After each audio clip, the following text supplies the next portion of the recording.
Hello and welcome back to more notable names in Jewish American history. Before we get into today's video, I do want to go ahead and remind you we got two ways to donate to the channel. I have a Patreon account, which is a monthly, month-to-month system. And we have a Coffee account, which can do much the same, but it also allows you to do single one-time payments. Do not donate if you are in financial trouble. I'd rather you take care of what you need to take care of first. It's tough enough right now for everybody out there with morons in charge. If you can and you want to donate, thank you. I do appreciate it. It's me, myself, and I who do all the work, so. Now, that being said, let's jump back into the video here.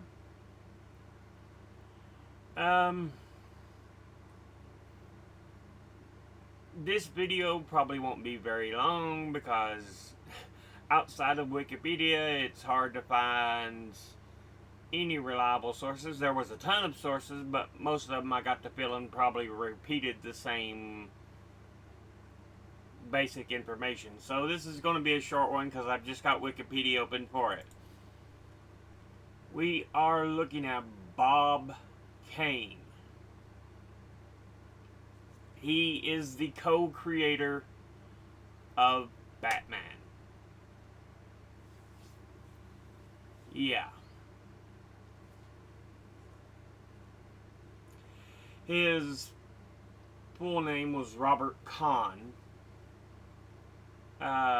Born October 24th, 1915 in New York City, and died November 3rd, 1998 in Los Angeles, California. Writer, penciler, notable works, Detective Comics, where he did Batman. Married Beverly Summer in 1940. They divorced in 57 and would marry Elizabeth Sanders in 87. But yeah. Robert Kane, or Bob Kane. Born Bob or Robert Kane.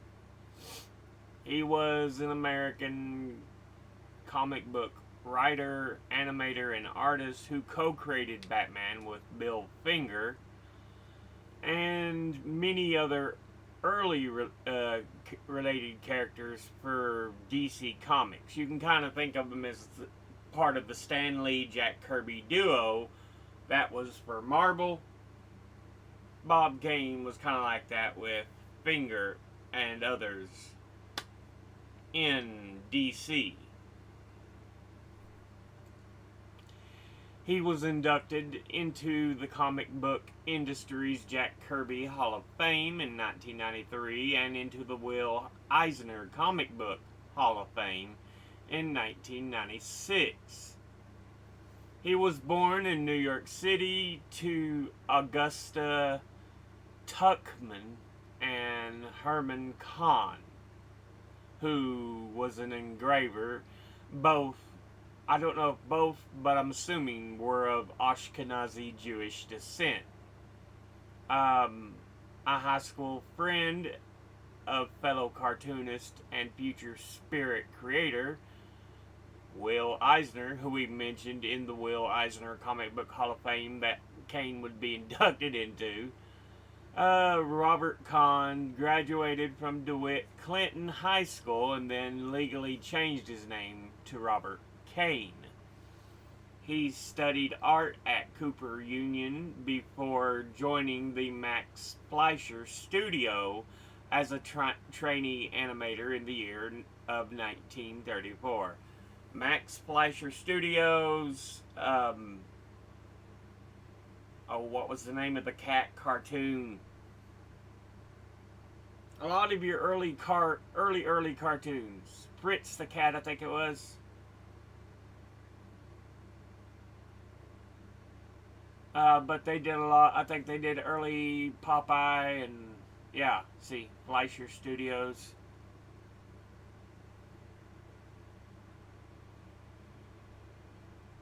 You can see the old style there.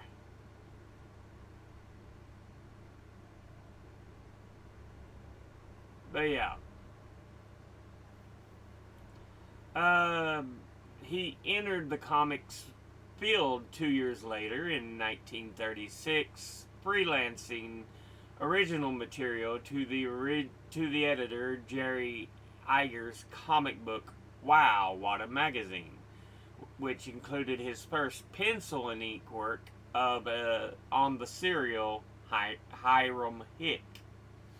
The following year, Kane began to work at Iger's subsequent studio, Eisner and Iger, which was one of the first comic book packagers that produced comics on demand from publishers entering the new medium during its late 1930s and 40s golden age. Yeah, remember, before then, um, your comics were in newspapers, comic strips, or as part of other magazines. They weren't on their own. And it wasn't until we finally got, hey, let's make something just for comics. Among his work were um, the talking animal feature Peter Pup, which belied its look with overtones of mystery and menace, published in UK magazine Wags and reprinted in Fiction House's Jumbo Comics. Kane also produced work for Eisner and Iger for two of the companies that would later merge to form DC Comics, including the humor features Ginger Snap in more fun comics and Oscar the Gumshoe for Detective Comics and Professor Doolittle for Adventure Comics. For that last title, he went on to do his first adventure strip, Rusty and His Pals. Then the invention of Batman. May 1939, Detective Comics number 27, first appearance of Batman.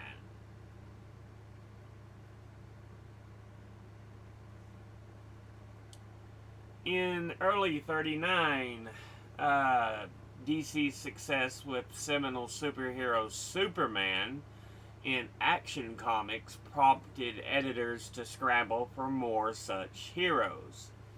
In response, Bob Kane conceived the Batman. Kane said his influences for the character included actor Douglas Fairbanks' film portrayal of the swashbuckler Zorro, Leo da Vinci's diagram of the ornithopter, a flying machine with huge bat-like wings, and the 1930 film The Bat Whisperers, based on Mary Reinhardt's mystery novel The Circular Staircase. Bill Finger joined Bob Kane's nascent studio in 1938. And as an aspiring writer and part-time shoe salesperson, he had met Kane at a party, and Kane later offered him a job ghostwriting the strips Rusty and Clip Carson.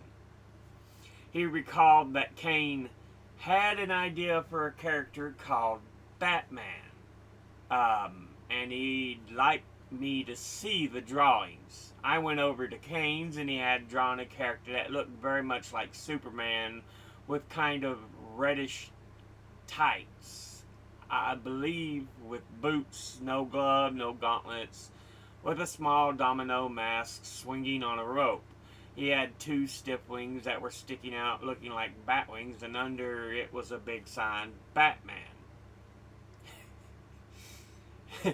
So, kind of the early beginnings of what would become Batman.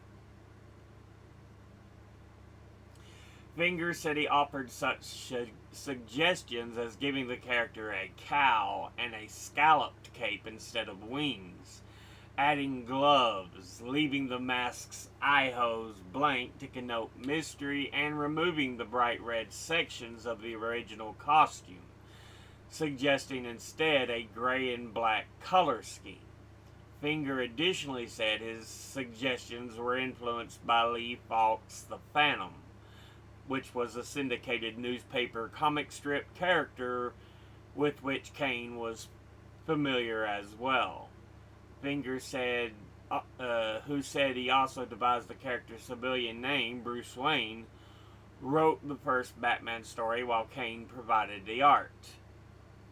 Kane, who had already submitted the proposal for Batman at DC and held a contract, was the only person given an official company credit for Batman's creation until 2015, when Bill Finger was officially named a co-creator. Comics historian Ron Gillard in Comic Book Encyclopedia refers to Batman as the creation of artist Bob Kane and writer Bill Finger. So yeah, it like I've already mentioned, much as Kirby and Lee were credited for much of the beginnings of Marvel, you can kind of lean on people like Kane and Finger for the beginnings of DC. According to Kane, Bill Finger was a contributing force on Batman right from the beginning. He wrote most of the great stories and was influential in setting the style and genre other writers would emulate. I made Batman a superhero vigilante when I first created him. Bill turned him into a scientific detective. The character debuted in Detective Comics number 27 in May 1939 and proved a breakout hit. Within a year, Kane hired art assistants Jerry Robinson, initially as an inker, and George Russo for backgrounds artist and letterer. Though Robinson and Russo's worked out of Kane's art studio in New York, the New York Times building, Kane himself did all the drawing at home. Shortly afterward, when DC wanted more Batman stories than Kane's studio could deliver, the company assigned Dick Sprang and other in-house pencilers as ghost artists, drawing uncredited under Kane's supervision. Future Justice League writer Gardner Fox wrote some early scripts, including the two-part story, The Monk, that introduced some of Batman's first bat equipment. In 1943, Kane left the Batman comic books to focus penciling the daily Batman newspaper comic strip. DC Comics artists ghosting the comic book stories now included Jack Burnley and Win Mortimer, and with Robinson moving up as penciler and Fred Ray contributing some covers. After the strip finished in 1946, Kane returned to the comic books, but unknown to DC, he had hired his own personal ghost, including Lou Schwartz and Sheldon Moldoff from 1953 to 1967. Robin. Bill Finger recalled that Robin was an outgrowth of a conversation had with Bob. As I said, Batman was a combination of Douglas Fairbanks and Sherlock Holmes. Holmes had his Watson. the thing that bothered me was that Batman didn't have anyone to talk to, and it got a little tiresome always having him thinking. I found that as well. I went along, Batman needed a Watson to talk to. That's how Robin came to be. Bob called me over and said he was going to put a boy in the strip to identify with Batman. I thought it was a great idea. Kane, who had previously created a sidekick for Peter Pup, proposed adding a boy named Mercury who would have worn a super costume. Robinson suggested a normal human along with the name Robin after Robin Hood books he had read during boyhood, and noting in a 2005 interview he had been inspired by one book's N.C. Wyeth illustrations. The impetus came from Bill's wanting to extend the parameters of the story's potential and of the drama. He saw that adding a sidekick would enhance the drama, and it enlarged the readership identification. The younger kids could identify with Robin, which they couldn't with Batman, and the older ones with Batman. It extended the appeal on a lot of the levels.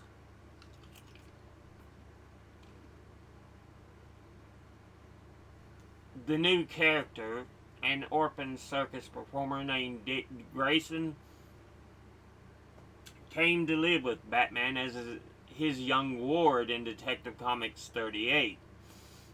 In April of 1940, and would inspire many similar sidekicks throughout the golden age of comic books. Yeah. If you know anything about those early years of comic books, many of the characters had sidekicks.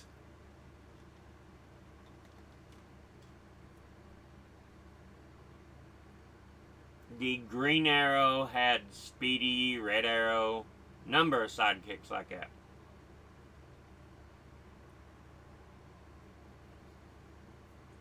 The Flash would have Kid Flash.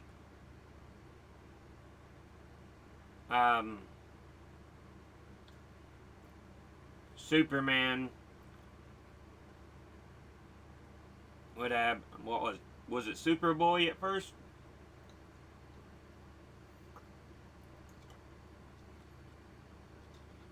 But yeah.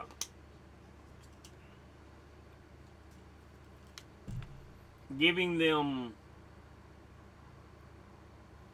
sidekicks was pretty common. Captain America in Marvel had Bucky. So yeah. The Joker. Batman's nemesis, the Joker, was introduced near the same time in Batman #1, spring 1940, and credit for that character's creation is disputed. Kane's position is that Bill Finger and I created the Joker. Bill was the writer. Jerry Robinson came to me with the playing card of the Joker. That's the way I sum it up. The Joker looks like Conrad Veidt, you know, the actor in The Man Who Laughs, the 1928 movie based on the novel by Victor Hugo. Bill Finger had a book with a photograph of Conrad Veidt and showed it to me and said, "Here's the Joker." Jerry Robinson had absolutely nothing to do with it. But he'll always say he created it till he dies. He brought that in a playing card, which we used for a couple of issues for him, the Joker, to use as a playing card. So yeah, kind of disputed, but pretty much Bill Finger and Bob Kane again. Robinson, whose original Joker playing card was on public display in the exhibition Masters of American Comics at the Jewish Museum in New York City in New York from September 16, 2006 to January 28, 2007, and the William Brennan Jewish Heritage Museum in Atlanta, Georgia from October 24 to 2004 to August 28, 2005, has countered that Bill Finger knew of Conrad Bate because Bill had been to a lot of the foreign films. Bate had this clown makeup with a frozen smile on his face. When Bill saw the first drawing of the Joker, he said, "That reminds me of Conrad Bate in The Man Who Laughs." He said he would bring in some shots of the movie and show me. That's how that came about. I think in Bill's mind, he fleshed out the concept of the character. Robinson added, however, if you read The Batman Historian by E. Nelson Bridwell, he had one interview where he interviewed Bill Finger, and he said, "No, the Joker was created by me." An acknowledgement. He can be credited and Bob himself, we all played a role in it. He wrote the script of that, so he really was co-creator, and Bob and I did the visuals, so Bob was also. Other characters. According to comics historian Les Daniels, nearly everyone seems to agree that Two-Face was Kane's brainchild exclusively. Catwoman, originally introduced by Kane with no costume as the cat, was partially inspired by his cousin Ruth Steele. Kane, a frequent moviegoer, mentioned that Jean Harlow was a model for the design and added that, "I always felt that women were feline." Kane created the Scarecrow and drew the first appearance, which was scripted by Finger. Kane also created the original incarnation of Clayface. According to Kane, he drew the Penguin after being inspired by the then advertising mascot of Cool Cigarettes, a penguin with a top hat and a cane. Finger, however, claimed that he created the villain as a caricature of the aristocratic type because stuffy English gentlemen reminded him of emperor penguins. Later life and career. In 1966, Kane retired from DC Comics, choosing to focus on fine art.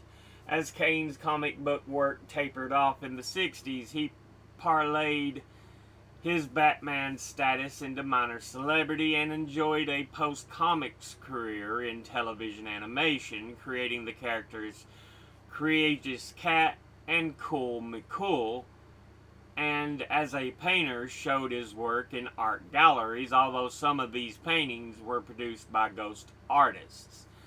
DC Comics named Kane in 1985 as one of the honorees in the company's 50th anniversary publication, 50 Who Made DC Great. In 1989, Kane published the autobiography Batman and Me, with an updated edition, Batman and Me, The Saga Continues, in 1996. Kane worked as a consultant on the 1989 film Batman and its 3 sequels with directors Tim Burton and Joe Schumacher. Stan Lee interviewed Kane in the documentary series The Comic Book Greats. Kane married his first wife, Beverly, in the 1940s, and the two divorced in 1957. They had a daughter. He married his second wife, actress Elizabeth Sanders Kane, in 1987. There's an image of his gravestone. He died November 3rd, 1998 at Cedars-Sinai Medical Center in Los Angeles at the age of 83 and was buried in Forest Lawn Memorial Park in the Hollywood Hills of Los Angeles, California.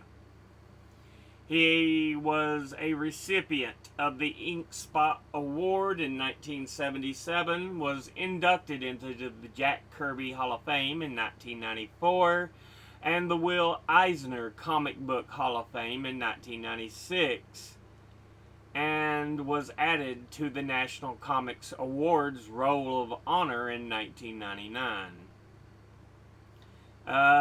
On November the 21st, 2015, for his work in motion pictures, he posthumously received a star on the Hollywood Walk of Fame, and his work is housed in collections in New York City's Museum of Modern Art, Whitney Museum of American Art, and St. John's University. So yeah, Bob Kane, co-creator of Batman.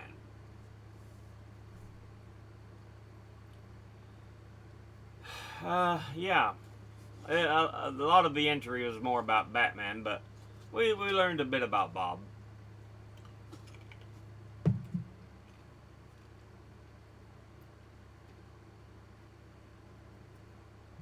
Yeah.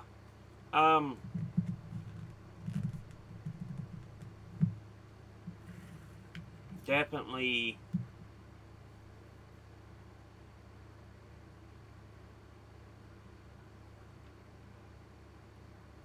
just one of these early influences.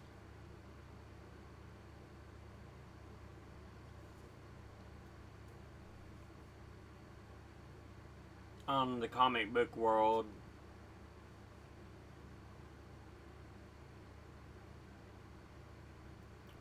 And the way comics were made in general.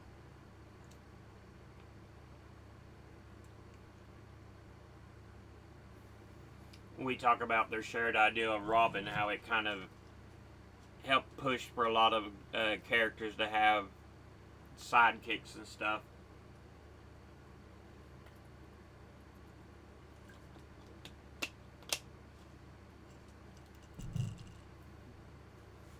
Because unfortunately, one of the things they love to do, especially in a lot of media, whether it be comic books, TV, movies, what have you. Oh, this is doing amazing. We should do something similar. So yeah. But Bob Kane was one of the innovators. So yeah. We'll go ahead and end this episode there. As always, educate thyself, think, read, study, learn. Someone tells you something you have trouble believing, ask them to cite their sources. Then it can't be tinfoil hat wearing sources or a bunch of anecdotes slapped together to try to make sources. Thank you all for watching. I'll be putting my links and sources in the description box below. I'll see you all in the next one. Until then, later.